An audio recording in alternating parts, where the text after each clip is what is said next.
Hello, beautiful Filipinas. In this video, I'm going to explore the question how to pick a great boyfriend, lover, partner, or husband. So the first thing to understand is that there are always two sides to every quality, to every trait. For example, you might pick someone who's very successful, but that may also mean someone who's always working and doesn't have a lot of attention for you.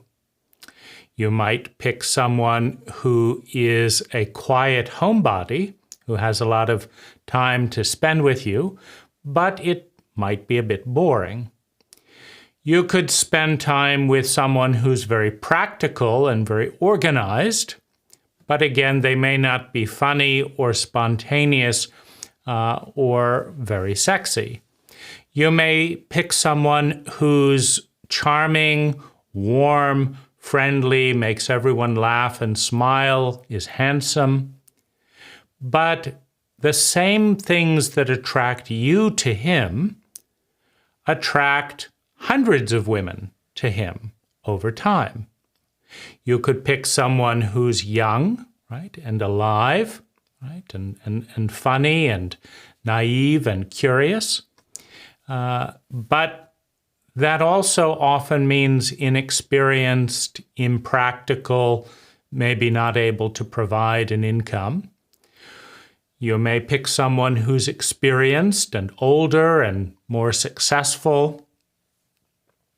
And that's someone you can learn a lot from, right? There's more comfort, but there's also less vitality, perhaps less spontaneity, right?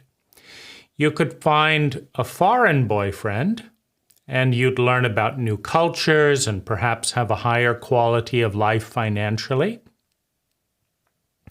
And yet there may also be problems with the family valuing and understanding you. There could be loneliness of your culture and your food and the vitality of Filipino people. It could be cold weather, right?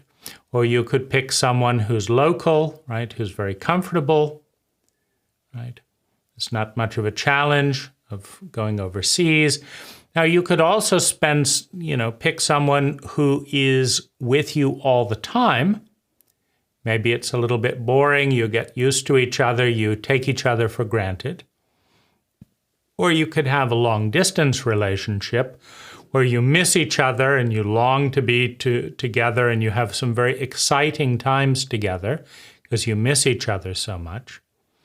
But it feels a bit lonely, right? So you have boring or you have lonely. You could also have an open relationship, right, where you spend some time with this person in this way and some time with that person in that way, without any lies, without any cheating. And you might have the opportunity to discover who you are in different ways, to have different experiences. On the other hand, open relationships are less stable, are less secure. Things can change, right? There could be a higher risk of disease if people aren't careful, right? Or you could pick only one person, but it may be boring over time. You may lose your sense of sexual desire. They may lose their desire in you and, cheat and have an affair, right? So every type of person in every type of context has pluses and minuses. But there are a few things that make a big difference, right?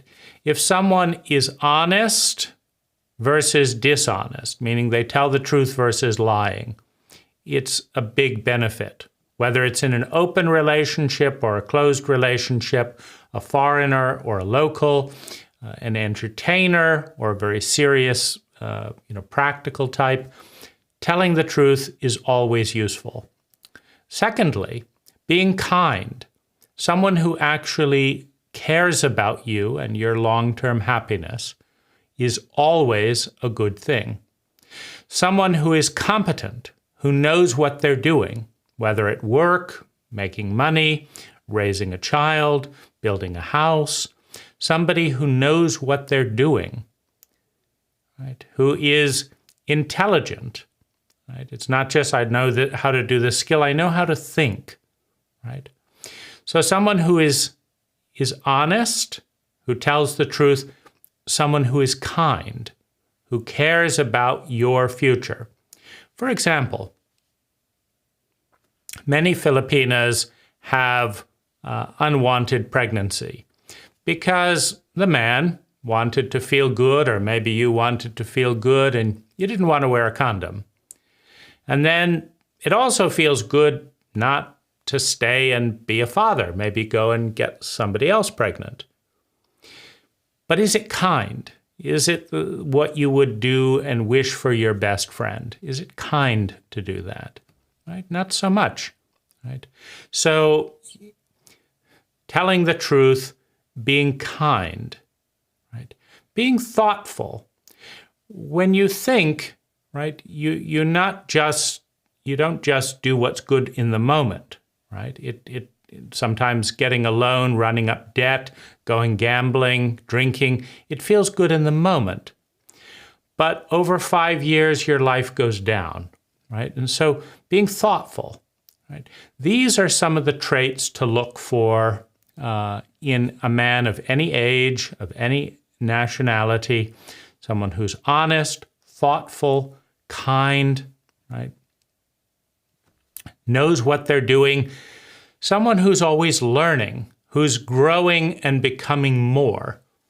Because it's very boring to stay with one person who's always the same and doesn't mature, doesn't grow. But to be with someone who's always learning something new, who's always developing, who's always reading a new book, studying a new topic, improving their business. This is a very interesting relationship because every year it gets better. Every year they become a better person. So I hope this helps. And if you've been successful, if you've found a really good relationship partner, what are the qualities that you think make for a good relationship? And if you failed, meaning you spent time with someone and your life got worse, what were the qualities in the men that made your life worse?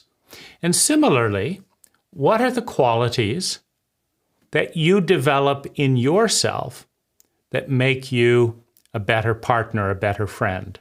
Right? What are you learning? How are you growing? Are you honest? Are you kind? Are you thoughtful? And good luck.